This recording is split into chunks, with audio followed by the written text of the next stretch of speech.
What's happening, guys? It's Curtis here on the social work race. Thanks for joining. Thank you for sharing. Thank you for subscribing to this podcast. I'm loving dealing with some of these topics, some of these frontline topics. One of the things about this podcast is that I just love, and it's actually in general, I just love to discuss challenging topics, things that challenge people on a daily basis or challenge the way we think. And I think one of the things I haven't really seen out there is this topic called Don't Be Afraid. I've entitled this podcast, Don't Be Afraid. To anyone on the front line, this is a message for you. Why on the front line? Because when you're on the front line, that's where the bullets are flying, right? So it's like when you go to war, the people on the front line are the soldiers with the guns. They take the heat, they take the bullets.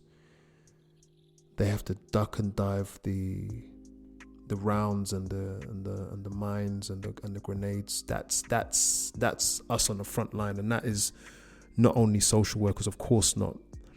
In fact, I believe, in my opinion anyway, that family practitioners and key workers and youth workers, those who work in the youth offending service, they are on the front line and they take a lot of the heat. And I think that they are sometimes a barrier between social workers and families and young people, because they do all the hard work, really. And at some point soon, we'll be having someone to come talk about that. I've got a good mate of mine who's prepared to come and talk about his experiences on the front line.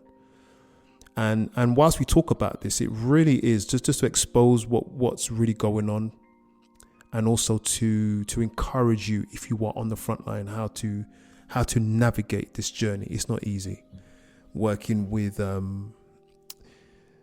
challenging situations. And so I entitled this Don't Be Afraid, because the fact is, sometimes people who we are working for, that's the service user, they can be intimidating, right?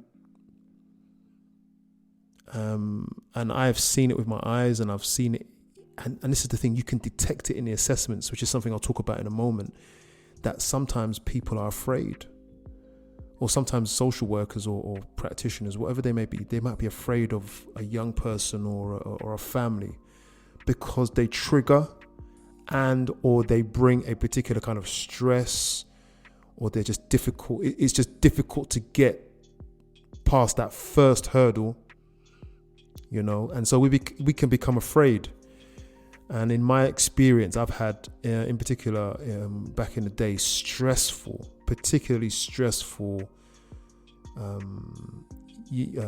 people that I've worked with, young people that I've worked with, because, oh wow, how can I address this?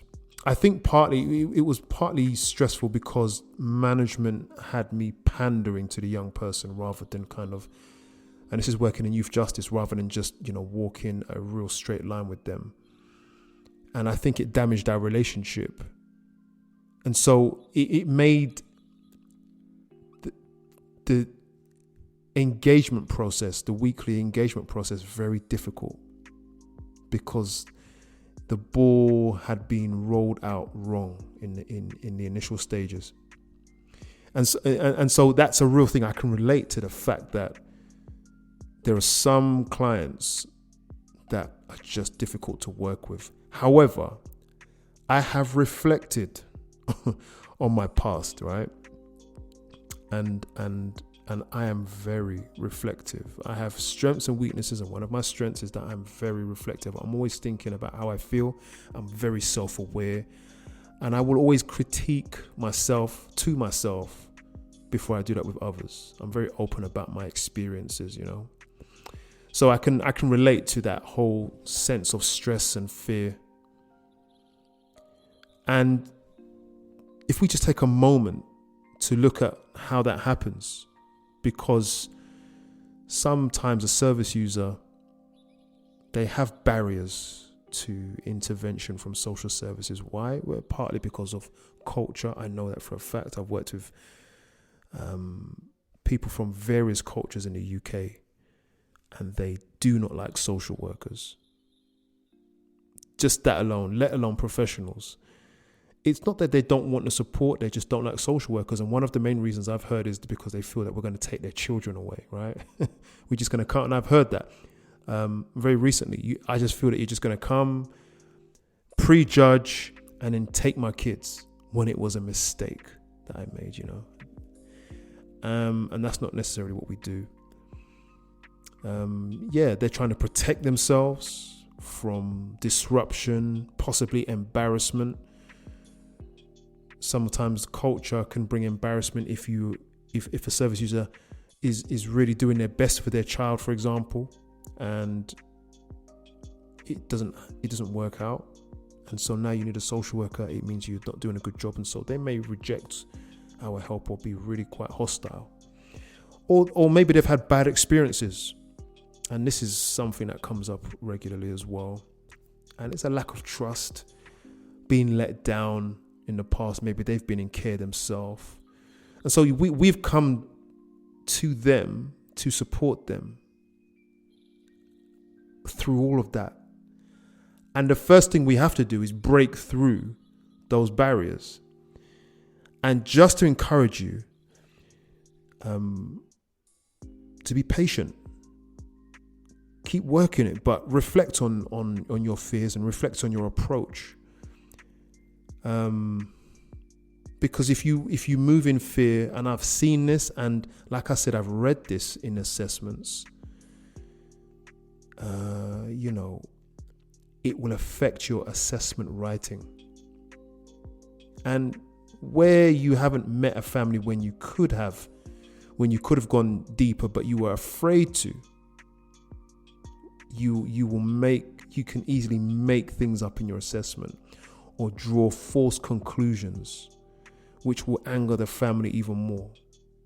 So your assessments are going to reflect in some way. If someone is half good at analyzing language, your assessments will actually reveal your fears because it's in your language and your conclusions, right?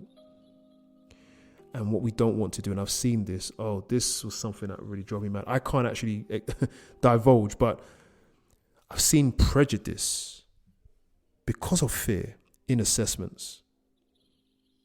Prejudice, religious prejudice, social prejudice, lay judgment on a family because the social worker did not really go the extra mile, which is necessary for the job, to understand the family. And so false conclusions were drawn. That will happen when you move in fear as a social worker or any type of practitioner. You'll just get it wrong. But sometimes the pressure of the situation where you have a service user who triggers you, if you feel you really can't do it, you should say so. You might get a manager that might try and stick it on you, but you really need to voice your opinion. And with a good manager, they will give you good supervision to help you work through that, because some of the time it's a hurdle that you need to learn how to get over. So that's why I'm encouraging you to speak to your supervisor or your manager and let them know how you feel about your case. If they are not supporting you in terms of at least listening, helping to explore, hear you out, then they are not a good manager. The bottom line.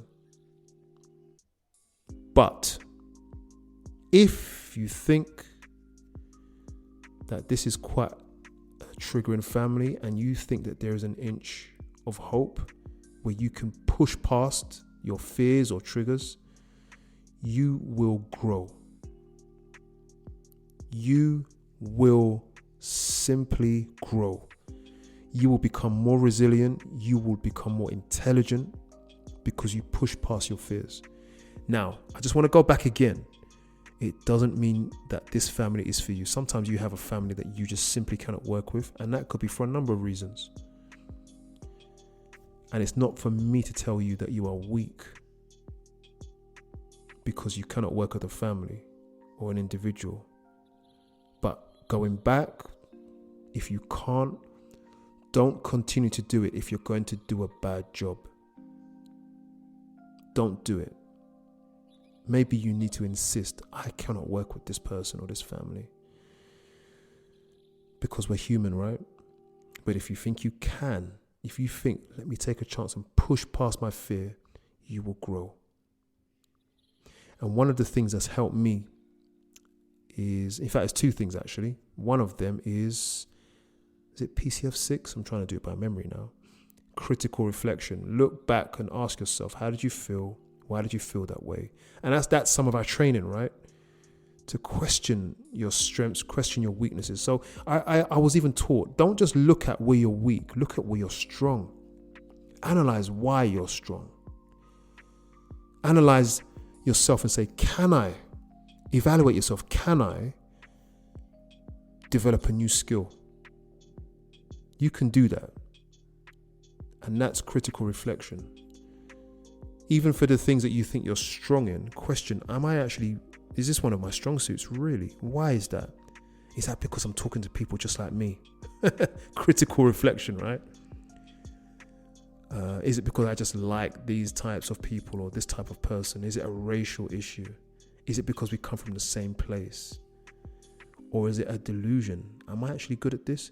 Critical reflection. You ask those questions about yourself so that you can learn to navigate. Why am I afraid of this man or this woman, this family? Why does their aggression cause me to want to step back and not be involved? There's a lot of power in critical reflection. Use it. And I think it's easy to kind of qualify as a social worker and then forget all the foundations that were put in, right? The other thing I wanted to look at, which was actually to envision yourself. Envision who and how you want to be. Not just as a social worker, but for the specific family that you're working with. The truth is, we kind of have to be all things to all people, right? So when you're working with different characters and different setups and different dynamics, different cultures, you have to literally morph into the person you need to be for that family. So with this person or family, what do you think you need to look like to support them, to get their respect or to get your voice heard or to make progress, whatever it might be? Envision yourself as a person for that family before you go to that family or person. Envision yourself. I want them to actually respect me. How will I talk? But whilst they respect me, I want them to want to work with me as well. Then what does that sound like? What is my tone of voice? What impression am I giving? Do all of that. Go into yourself and work that out and envision it. Close your eyes and develop in your imagination what you want to look like and become that person as you are. Now, these are not cures, these are helps to enable us to kind of grow and evolve as a frontline staff. Family practitioners, again, they take a lot of the heat. Hats off to them. Like nurses, like firemen, like police, definitely. I don't know how police do it personally, but they're prepared to stand on the front line, and police are under a lot of heat because they have to really morph in a split second into a different person for each person that they come across, because society is angry. So they have a tough job and they have to do that, and it's a skill that grows, and we would do that forever as people. And that's it's a bit like the analogy of a man who is a piece of wood. What does he want it to be? He gets his hammer and his chisel, and over time that image will be manifested. So when you envision yourself, give that a go. Look after yourselves And I'll see you again on the next podcast of the Social Work Race. Take care.